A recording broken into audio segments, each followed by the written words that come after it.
Bismillahirrahmanirrahim. Assalamualaikum warahmatullahi wabarakatuh.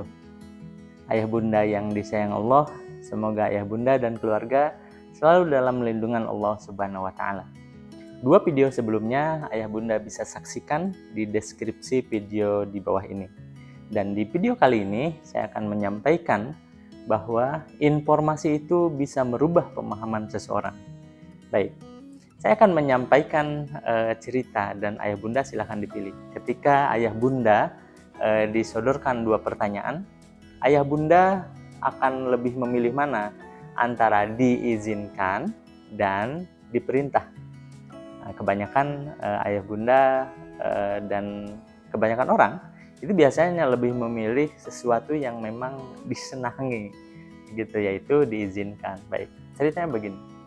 Di sebuah perusahaan ada seorang karyawan teladan. Dia sudah bekerja puluhan tahun karena dia memiliki kepribadian yang baik, sehingga atasannya bahkan ownernya sekalipun sangat simpati kepada karyawan tersebut dan layak dijadikan sebagai karyawan teladan.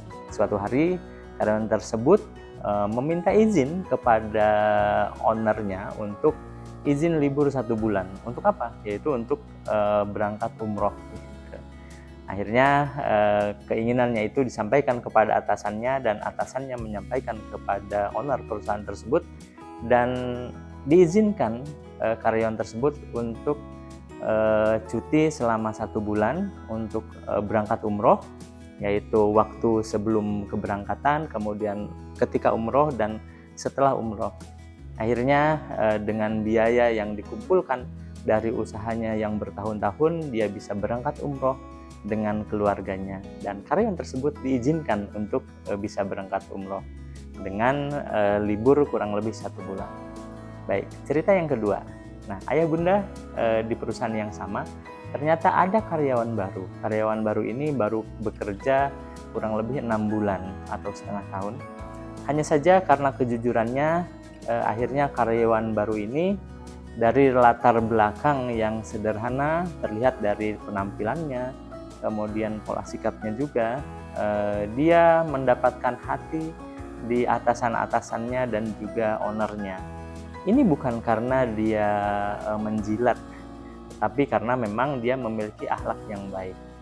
Nah, suatu hari owner tersebut menyampaikan kepada atasan perusahaan tersebut bahwa bulan depan ada rencana untuk memberangkatkan umroh. Nah, kemudian owner tersebut menanyakan kepada atasan perusahaan tersebut, menanyakan bahwa siapa kira-kira yang akan kita berangkatkan. Kemudian pimpinan perusahaan itu menyampaikan bahwa Pak, bagaimana kalau misalkan kita berangkatkan sebulan? Dia bekerja baru kurang lebih 6 bulan atau setengah tahun, tetapi saya lihat dia memiliki akhlak yang baik. Akhirnya owner itu setuju dan owner tersebut minta dipertemukan dengan karyawan tersebut. Nah, singkat cerita, di suatu hari owner tersebut bertemu dengan karyawan baru tersebut dan menyampaikan tujuannya yaitu untuk memberangkatkan umroh. Nah, ketika mendengar berita tersebut, otomatis karyawan tersebut terheran-heran dan terkaget-kaget. Loh Pak, kenapa saya? Kan masih banyak karyawan-karyawan yang lain yang lebih lama kerjanya daripada saya. Nah, hanya saja karena memang owner itu memiliki keputusan yang mutlak begitu. Siapapun atau bahkan kapanpun dia bisa menentukan pilihan tersebut dan pilihan itu ternyata jatuh kepada karyawan baru tersebut. Akhirnya si owner tersebut memerintahkan kepada karyawan tersebut untuk bulan depan kamu libur 1 bulan. Loh Pak, saya kan baru kerja Pak, nggak enak sama karyawan-karyawan yang lain. Nggak apa-apa, pokoknya saya perintahkan kamu bulan depan untuk libur 1 bulan. Loh Pak, untuk apa? Ya seperti yang tadi disampaikan, kamu akan berangkat umroh. Loh Pak, bukannya kalau umroh itu hanya kurang lebih 1 mingguan lah. Nggak apa-apa, jadi saya berikan waktu 1 bulan untuk mempersiapkan, kemudian berangkat umrohnya dan pulang kembali, itu kurang lebih saya kasih waktu 1 bulan. Oh Pak, saya biayanya Pak, nggak usah khawatir, karena kamu saya perintahkan, berarti kamu bulan depan biayanya saya yang tanggung. Saya sendiri Pak yang berangkat, bukan, sama istri kamu juga. Masya Allah.